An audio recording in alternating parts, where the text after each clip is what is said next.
ನಮ್ಮ ದೇಶದಲ್ಲಿ ಜನಸಾಮಾನ್ಯರು ಸಾರಾಯಿ ಕುಡಿದ ಗಾಡಿ ಓಡಿಸಿದ್ರೆ ಅದು ಅಪರಾಧ. ಜನಪ್ರತಿನಿಧಿಗಳು ಸಾರಾಯಿ ಮಾರಿ ಸರ್ಕಾರ ನಡೆಸಿದ್ರೆ ಅದು ಸಮಾಜ ಸೇವೆ. ಇದು ನಮ್ಮ ದೇಶದ ಕಾನೂನು. ಬೈಕ್ ಸವಾರರು ಉಚಿತವಾಗಿ ಮೂವರನ್ನ ಕೂಡಿಸ್ಕೊಂಡು ಹೋದ್ರೆ ಅದು ಅಪರಾಧ. ಟ್ಯಾಕ್ಸಿ ಸವಾರರು ದುಡ್ಡು ತಗೊಂಡು ಮಿತಿಮೀರಿ ಜನರನ್ನ ಕೂಡಿಸ್ಕೊಂಡು ಹೋದ್ರೆ ಅದು ಸಾರಿಗೆ ಸೇವೆ. ಇದು ನಮ್ಮ ದೇಶದ ಕಾನೂನು. ಸಾಮಾನ್ಯ ಗ್ರಾಹಕರು ಪ್ಲಾಸ್ಟಿಕ್ ಬಳಕೆ ಮಾಡಿದರೆ ಅದು ಪರಿಸರ ದ್ರೋಹಿತನ ಮತ್ತು ಅಪರಾಧ. ಅದೇ ಪ್ಲಾಸ್ಟಿಕ್ ಅನ್ನ ಕಾರ್ಖಾನೆಯಲ್ಲಿ ತಯಾರು ಮಾಡಿ ಮಾರಾಟ ಮಾಡಿದರೆ ಅವರು ಉದ್ಯೋಗಪತಿಗಳು. ಇದು ನಮ್ಮ ದೇಶದ ಕಾನೂನು.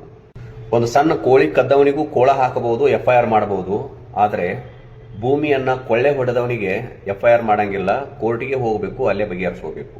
ಇದು ನಮ್ಮ ದೇಶದ ಕಾನೂನು. ಡಬಲ್ ಡಿಗ್ರಿ MA BEd ಓದಿದ ಅಭ್ಯರ್ಥಿಗೆ ಮಾತ್ರ ಶಿಕ್ಷಕನಾಗುವ ಅವಕಾಶ. ಆದರೆ ಏನೂ ಕಲಿಯದೇ ಇದ್ರೂ ಜನಪ್ರತಿನಿಧಿ ಒಬ್ಬ ಶಿಕ್ಷಣ ಸಚಿವನಾಗುವ ಅವಕಾಶ. ಇದು ನಮ್ಮ ದೇಶದ ಕಾನೂನು.